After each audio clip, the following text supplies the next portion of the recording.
doing good?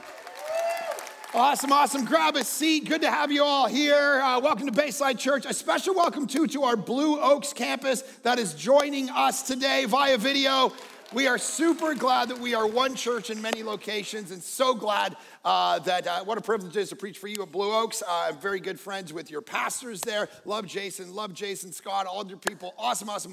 And it is so cool that we are one church that worships one Lord, one Jesus. And that's kind of what this whole series, we're going to do a mini series within the book of Acts. So this is the first of a 5-week series that we're calling the End of Religion.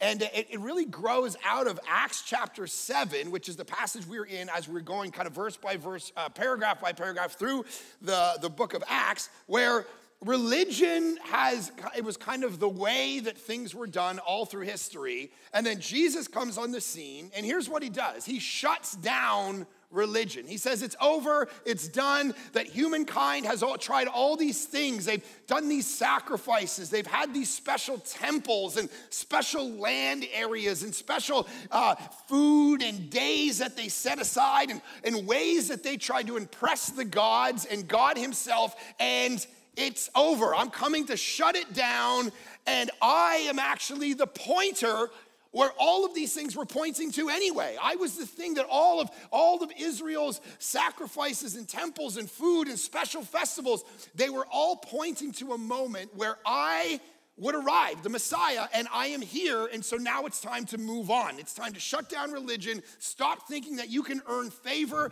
in front of God by what you do, and realize that it's based on what Jesus Christ has done for you.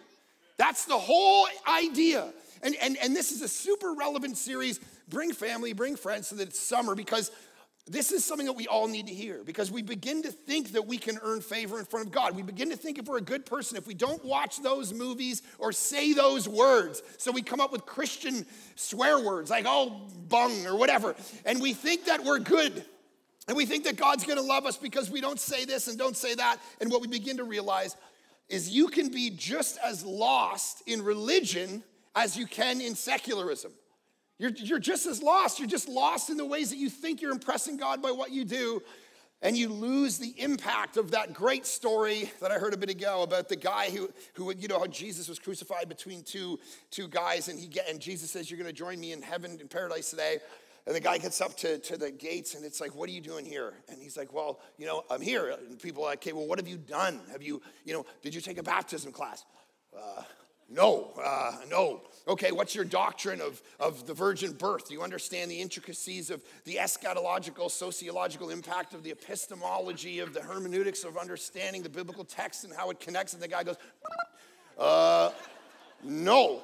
And they're like, okay, well, how often did you go to church? And how often did you do this? And how often did you do, and did you ever? He's like, no. And they're like, well, why do you think you can get into heaven? And he just simply says, the man on the middle cross said I could come.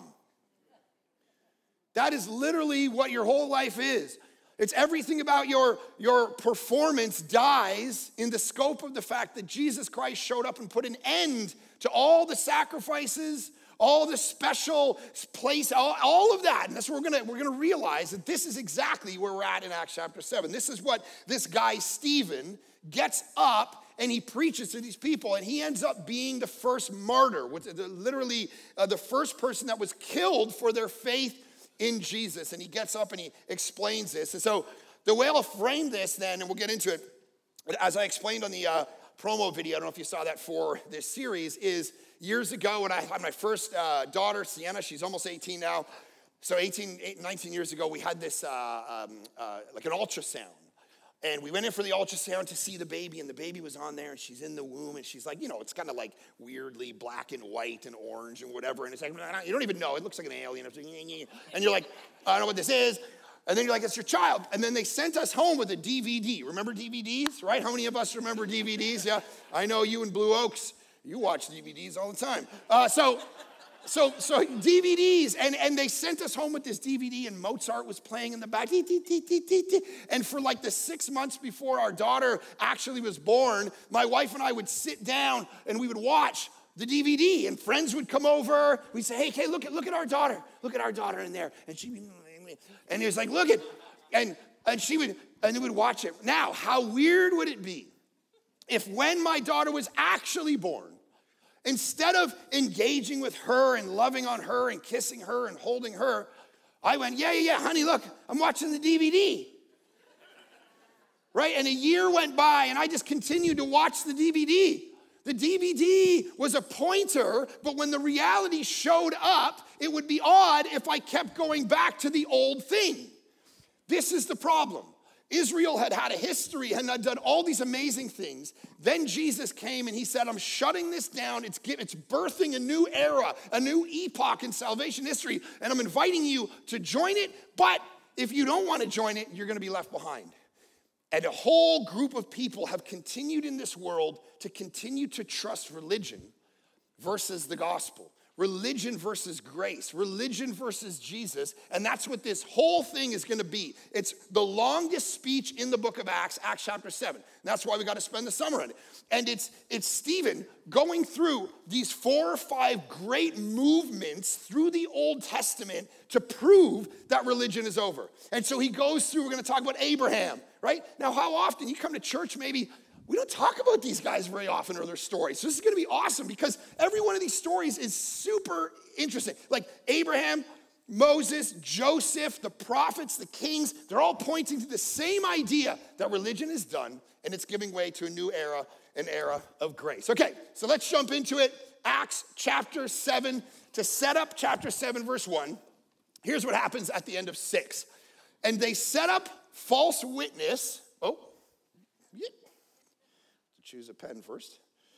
They set up, now this is the guys who are opposing him, and Stephen is up in front of all these people, and it says they set up false witnesses. Now, who said this man, now, how many of you, just right off the bat, and this is why it takes us so long to get through anything, because I read these verses and I just go, oh, I know everybody wants to hear that because it's relevant to our life. Every verse is like, how many of you have ever had someone say something false about you?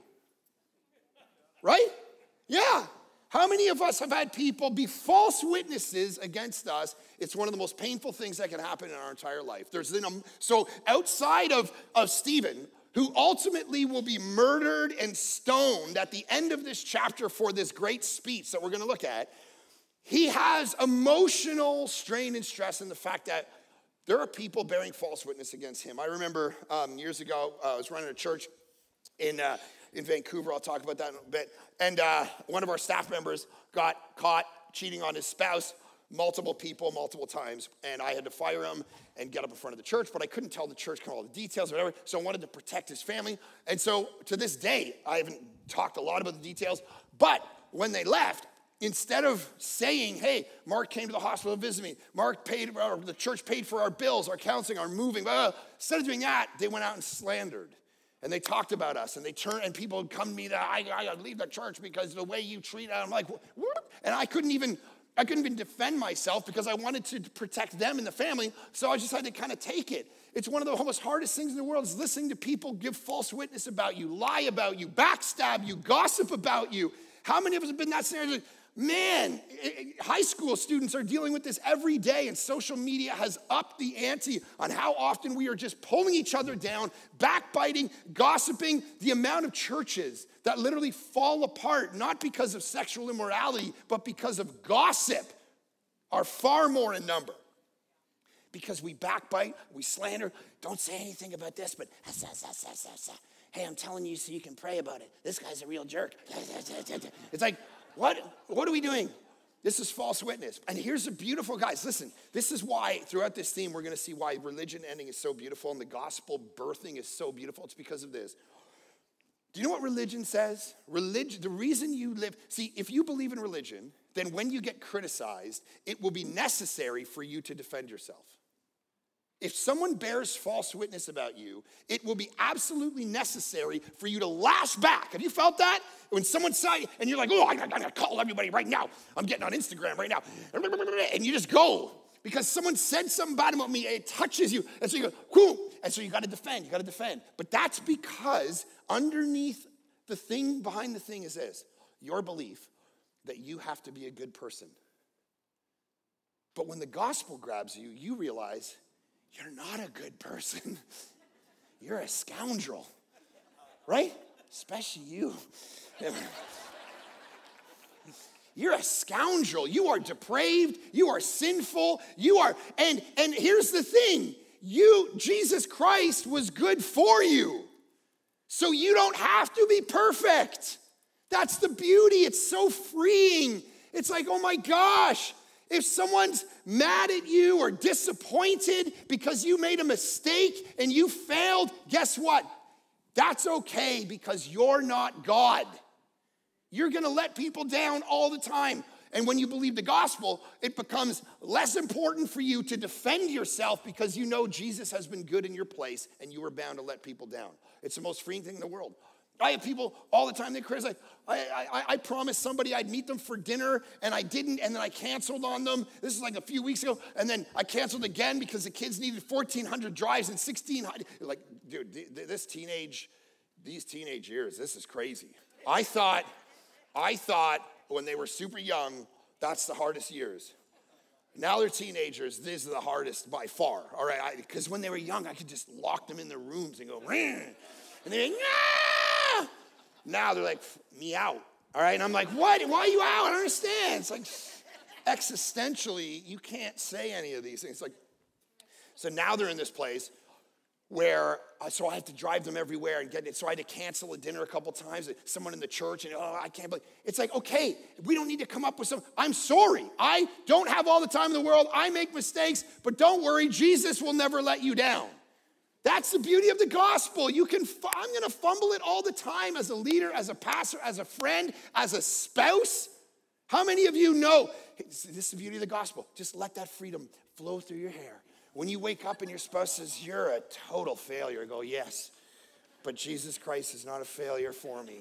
So you just figure it out. All right, so this man never ceases to speak words against this holy place and the law. This is very important. These are the two things that Stephen seems to be preaching against, and these guys are pretty upset about it. Now, here's the interesting thing about that.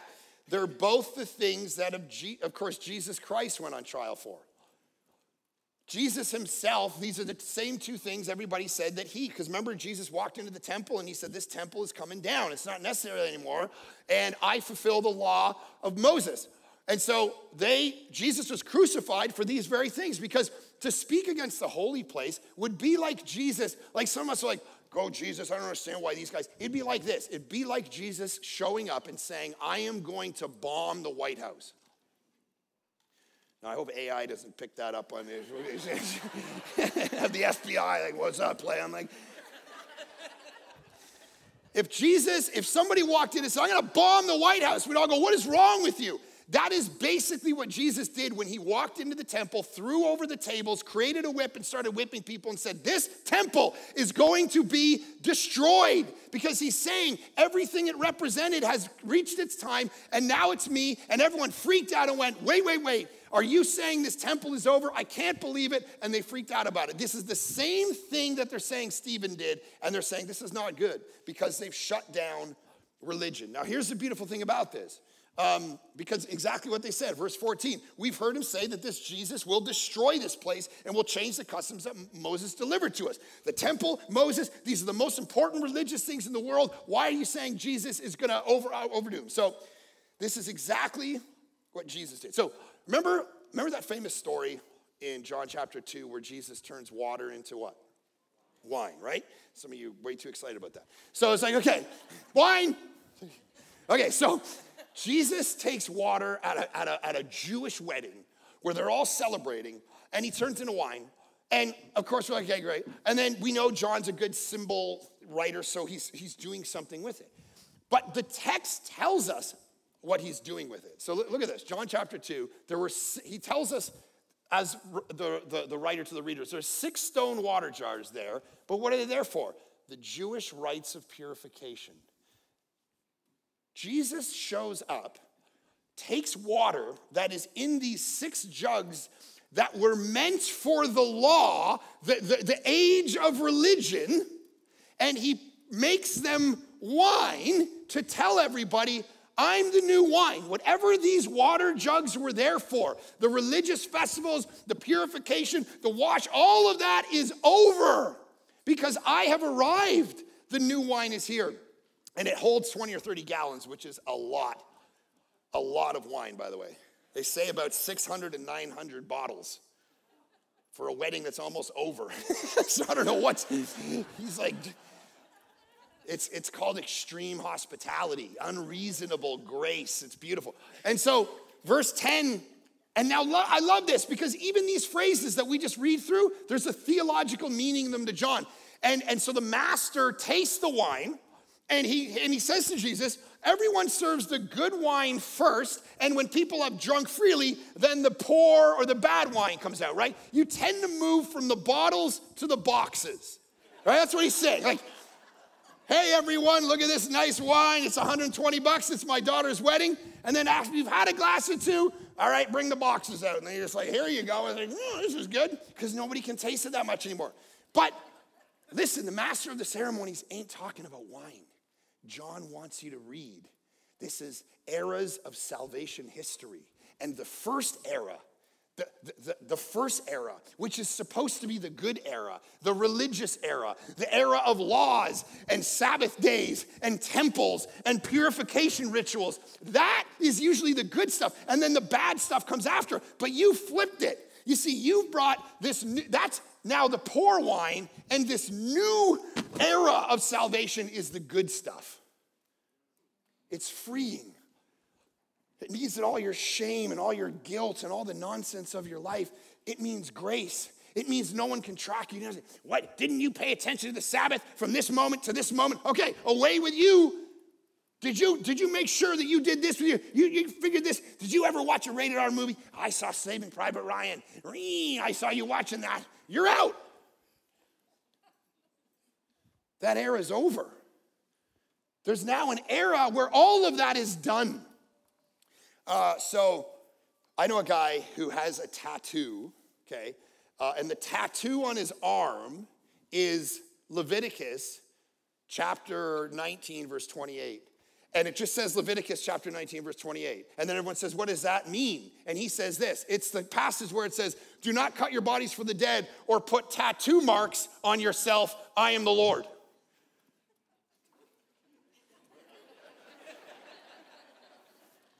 He has a big tattoo on his arm of the verse in the Bible that says you're not supposed to put tattoos on your body. Why does he do that? Because he wants people to say, I don't understand. And he'll say, you see, there was a time when, according to the rules, you couldn't put a tattoo on your body. But you see, that time has ended because Jesus came with grace and truth. Jesus opened up an era where now tattoos and purification laws and exactly making sure you don't work from this time to this time, all of that is over because this gospel has to move to the Gentile world, which is what the book of Acts is doing. It's going to take us all the way to Rome, the very center of the Gentile world. And all the Gentiles, they're coming from all kinds of different, some of them are going to be Chinese, some of them are going to be Korean, some of them are going to be Canadian, for goodness sakes. And we're going to be like, what are you saying about it? Like, I don't understand. You can't do all this Jewish ritual, religious stuff anymore because now the Gentiles need to experience the freedom in Christ. So I was talking to Pastor Kurt the other day, and he had a guy arrive at his house. He was doing some work around his house. He started to talk to him, and he said, the guy started to cry. He said, I'm part of a very religious sect, very conservative religious sect, and they're trying to get my wife to divorce me. And the reason they're trying to get my wife to divorce me and have taken my kids away from me is because I smoked cigarettes. Now, if I would have been able to chat with him, I'd be like, bro, just hand me one. Well, no. I'm just kidding, Blue Oaks, relax. He said, what do you mean? He said, I smoke, and they just say it's so unrighteous and so bad that she needs to divorce me. She needs to break up with me, and I'm devastated. And Kurt just looked at me and said, listen, bro, Jesus Christ loves smokers. And the guy just started to cry on his front grass. That's the difference between the age of grace and the age of legalism. You see what I'm talking about? This is the age of Jesus walking in and going, listen, have you ever heard that joke? I'm sweating like a hooker in church. Clearly you had never heard that joke before. She's like, You must be new. I'm sweating like a hooker in church. All right, now what people mean by that is a hooker is like, a bad person, right? And she does mean and nasty and grotesque things. But now she's entered into a thing where there's all these righteous, religious people, and she's hearing from a person who's righteous and religious about how to live a good moral life, and so she's sweating it out because she's nervous that her life doesn't match anything, and the gospel comes along and goes, listen, if you are a hooker in church today, and no joke, there could be, right? People in that industry come to church, that if that is you, Jesus Christ would come and sit beside you. There's lots of stories of it all through the Gospels where he hangs out with people like that. See, religion says, you better get your life in order. You better obey, and then one day God will love you. And the gospel reverses it and says, no. God loves you and can change your life, and then he's going to make you into someone who can obey. That's the beautiful thing. Remember that story in John chapter 8 where Jesus walks up and that woman has been caught in adultery and all the guys are like, let's stone her, let's kill her. And Jesus starts to talk to all of them and he writes in the thing and then all of them leave and he's left with her and he looks at her and he says, I don't condemn you, go and sin no more. And I remember reading a commentator a long time ago and he said, you see, when it comes to the gospel, order matters. He doesn't say to her, go and sin no more, now I don't condemn you. He says, neither do I condemn you. Now go and sin no more. This is the difference between the age of religion and the age of the gospel. And so the tattoo people, way to go. All right, so now we're still in chapter 6, verse 15, setting up our text. And gazing at him, all who sat in the council saw that his face was like the face of an angel. This is crazy. So Stephen is about to, all these people are false witnesses. He's about to preach the sermon, and he starts to glow like an angel, which is crazy. Because who do they say that he is preaching against? Moses. Moses is the only other guy throughout the whole Bible whose face shone like an angel when he went up and met with God and came down the mountain, and he'd seen the glory of the Lord, and he comes down shining, and they're like, this is God going, by the way, I affirm this guy. Listen, you should probably listen to the guy shining like an angel, right? If someone's shining like an angel, you're probably not going, I got a buddy who can do a trick like that. Like, don't convince yourself. He's shining like an angel. And the high priest, now we're in chapter 7. Are these things so? And Stephen said, brothers and fathers, hear me. The God of glory appeared to our father Abraham. Now, here's who we're talking about, Abraham, when he was in Mesopotamia. Now, here's the beautiful part about this. Here's what he starts to do. He is going to go through 4 major movements through the Old Testament that prove the point he's trying to make, that prove the big point of the end of religion. And he starts with Abraham. And he says, okay, so you guys all love Abraham. They're like, yeah, we love Abraham. He was the beginning of the solution to the problem of sin. Adam had sin. God called Abraham. He said, we're going to deal with the problem of sin. So he calls Abraham. And the point he makes here is that he was in Mesopotamia. Now, why does he mention this? Before he lived in Haran. Why does he bother talking about this? Realize this. What is their point? Their point is, we have a sacred piece of land called Israel. And we have there was a tabernacle, and then there was a temple. And you see, God, he deals with people who are pure. He deals with people who are in the right land and the right spot and say the right things and don't say the wrong things. That's the people that God uses. And he says, interesting, you're really obsessed with this sacred land. Do you realize that God used Abraham when he lived in Mesopotamia? He didn't live in any sacred territory, turf, when God decided to use him. See, some of you are like, oh, I got to clean my life up and be perfect before God will ever use me. And God's going, no. Here's who I use. I use people living in Mesopotamia. That means nothing. I'll call anybody, any of you. Some of you walked in here like, you don't understand, Mark. I'm sinful. I've messed up my family. I've messed up my finances. I've messed up work. I'm done. And I'm telling you, listen to me. God will use you when you wake up tomorrow and say, okay, today's a new day. I'm sinful, I'm mistake-ridden, I've totally fumbled the ball, but God uses people like me. He uses people like Abraham. I mean, you look, oh, Abraham, he's such a good guy. Do you realize Abraham sold out his wife to Pharaoh not once, 2 times? And he lied about, I don't even know this woman. He's like, okay, I'll take her as my wife. He's like, that's cool.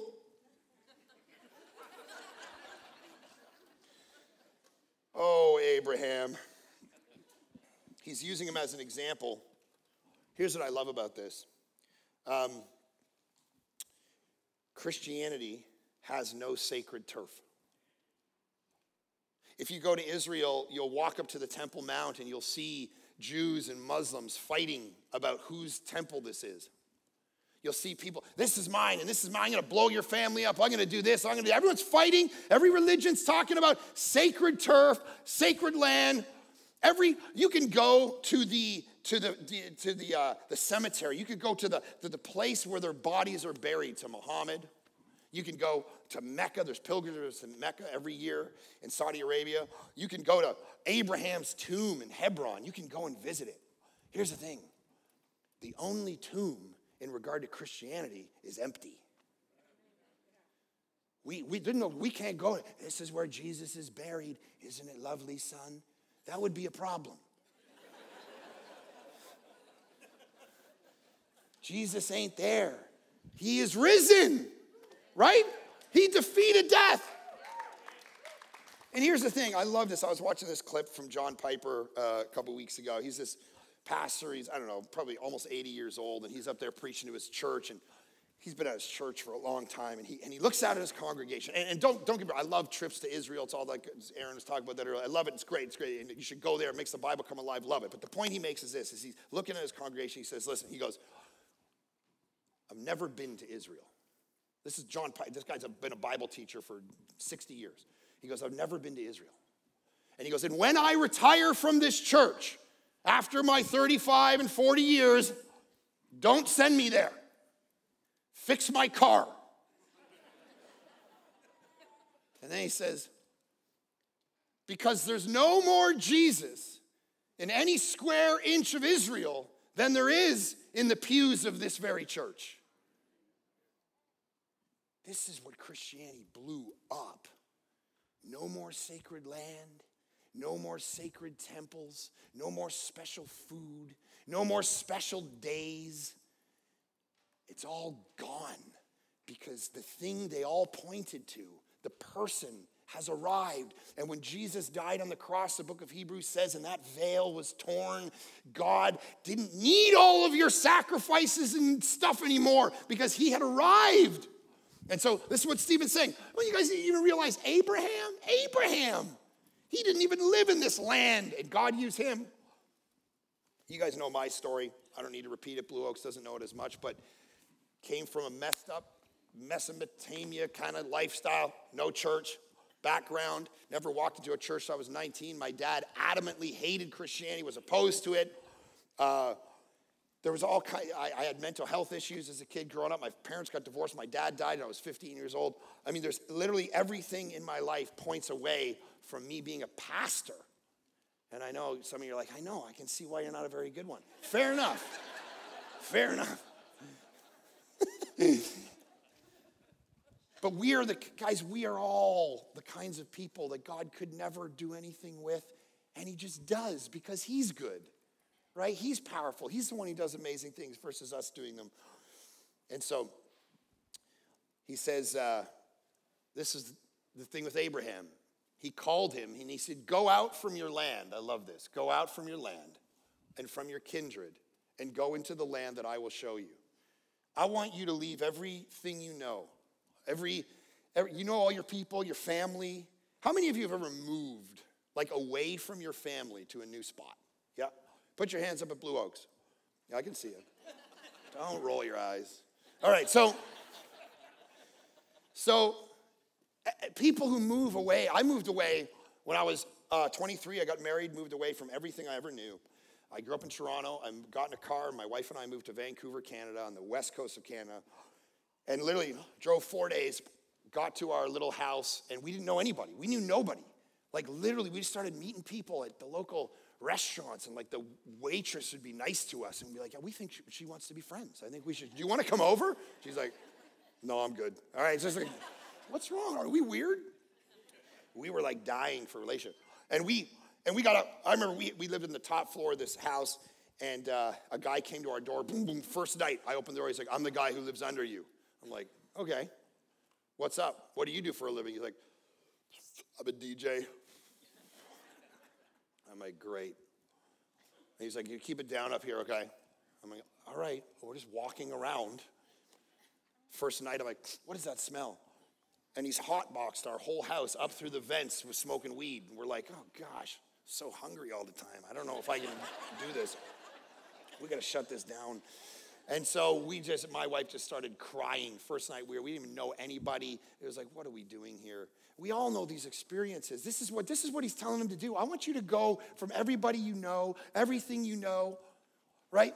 When we planted a church in Vancouver, I didn't want to be a pastor. God's like, I want you to plant this church and this, okay? And when we came down here, it was like, I didn't know anything about you guys, right? This is America, right? It's just a different, and I'm Canadian, and I don't know, does this even work? And I want you to go from everything you've ever known and come down here and do this thing.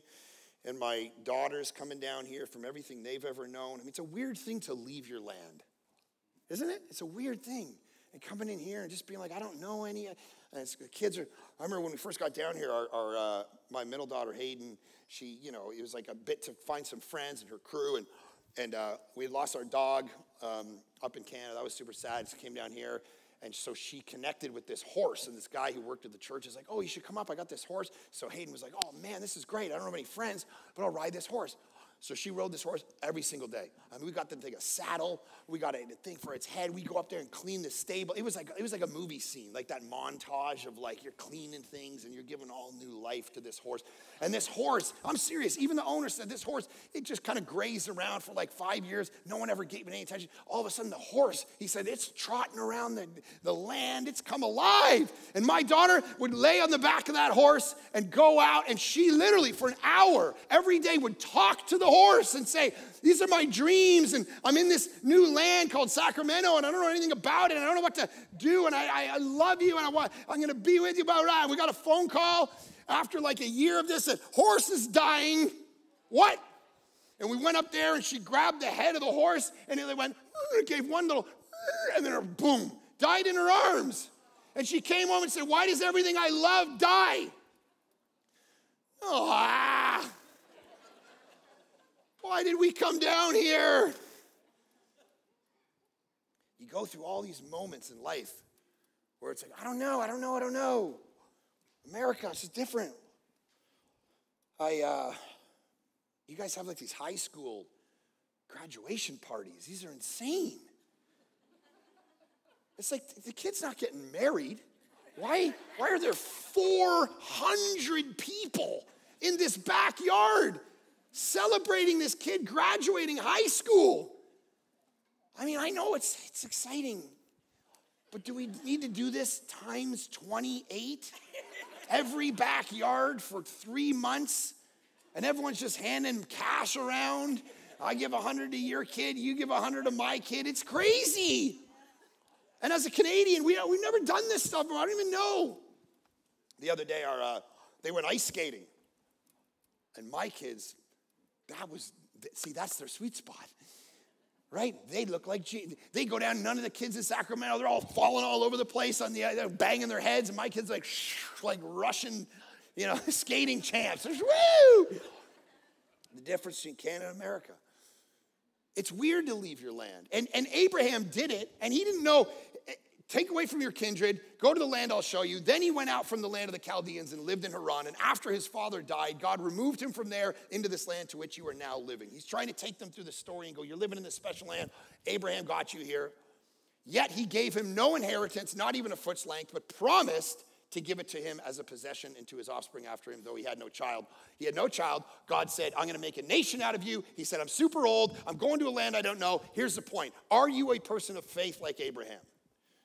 Do you do any moves that aren't guaranteed success for you? Some of you live in fear, you live in anxiety, and you don't have an ounce of faith in your life where you go, I'm willing to step out and do something that is challenging to me, that if God doesn't show up, I'm going to look really dumb. And that's why you're bored. My wife walked up to a homeless guy the other day and just had a conversation. and just put her hand on his shoulder and prayed for him and called him by name for an hour just because God said, I want you to go talk to that guy. Are you even hearing that stuff anymore? Do you ever hear any of that? Do you ever hear go from your land and do something uncomfortable? Because God will do amazing things when he actually starts to stretch you and you start to live in a place of faith, because a lot of you are trying to find out what the will of God is, and you expect God to tell you all the specifics. You expect him to go, this is who you're going to marry, right? This is what city you're supposed to live in. And you start looking for signs as if he's going to write their name in the sky. And you're going to be eating your cereal, and you're going to be like, oh, I saw it. It says F. I'm supposed to marry Frank. That's what I'm supposed to do, Mama. So, right, you're always looking for these special little, as if God's some magician, and he's going to give you all the information. And you know what this story says? He ain't giving you anything. That gap of information is what's called faith. You know what? I'm not going to tell you the name of the lady you're supposed to marry, bro. Whoever you marry, serve her like Christ served the church. I'm not going to tell you in the sky which city you're supposed to live in and have people walk up to you in the mall and say, Texas, move to Texas. Which is never the will of God. Guys, where are you going? This isn't how he works. You see that gap of information? He didn't even give him a foot length. He never told him anything. He's not giving you guarantees. And some of you are like, I'm afraid to say, I want to go in on this marriage because I need a guarantee this is going to work. No. He's saying, go in on the marriage. Like, lean into this marriage. That's a bit of a disaster. You got to lean into this. Whatever your situation is, some of you are looking and going, I don't know what to do. I don't know what to do. And God's going, now, this is how this ends. I love this. To this he replied, the beginning of the sermon and the end of the sermon start the same. And I'm going to land this message kind of flipping our brains a little bit. Here's what he says. To this he replied, brothers and fathers, listen to me. The God of what? Glory appeared. Then he says this, but he, full of the whole, this is the end of the whole sermon when he dies. He gazed into heaven and saw the what? Glory of God. These two things right here are how you accomplish anything that we're talking about. The way that you ever become a person of faith who can die for this, who can lean into it even though you have no guarantees, is that you get a vision of the glory of God. You actually begin to go, God is so great. So here's the thing. Okay, let me mess with your mind for the last few minutes of this. Do you know, if I ask you right now, at 30,000 feet, tell me what God is about the most in the universe. What is God's highest priority in the whole universe? Some of you would say it's loving people, it's saving people, it's reconciling people, it's restoring the world. And the answer to that is wrong. You know what God is most about? Himself. Some of you are like, how's that work? He's about his own glory. His own glory is the most important thing to him in the universe. So let me prove this to you, because some of you are like, I don't believe you. Okay. Psalm 23, one of the most special known passages in the whole Bible. The Lord is my shepherd, I shall not want. We've seen this like at funerals, people read this all the time. The Lord is my shepherd, I shall not want. He makes me lie down in green pastures. He leads me beside still waters. He restores my soul. Mark, it seems like he's about me. It seems like he's taking care of me. But then he explains the motivation behind all of that. Why does he do that? He leads me in paths of righteousness for what? Oh, that's weird. I thought God was all about me. Okay, so he helps me, but he does it for his name's sake. Okay, well, that's one passage. Whatever. Isaiah chapter 43. Everyone who is called by my name, whom I created. Yeah, you created me. I'm special. For my glory. Okay, all right, that's two. I'll give you two.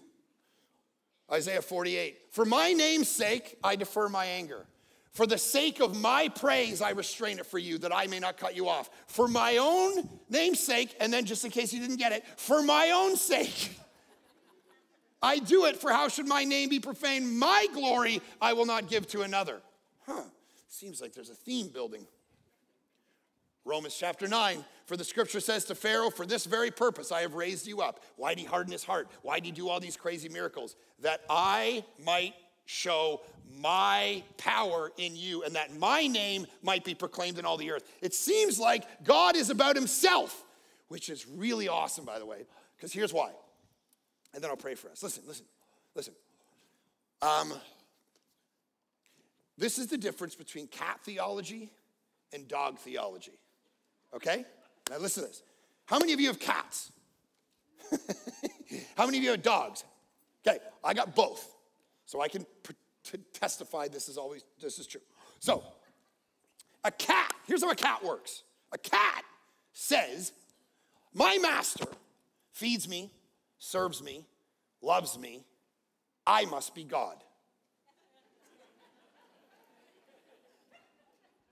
Okay? A dog says, my master loves me, serves me, feeds me. He must be God. Which is why when you come home, your dog is panting and loving on you and licking you, and your cat does not care. Your cat is... Serve me.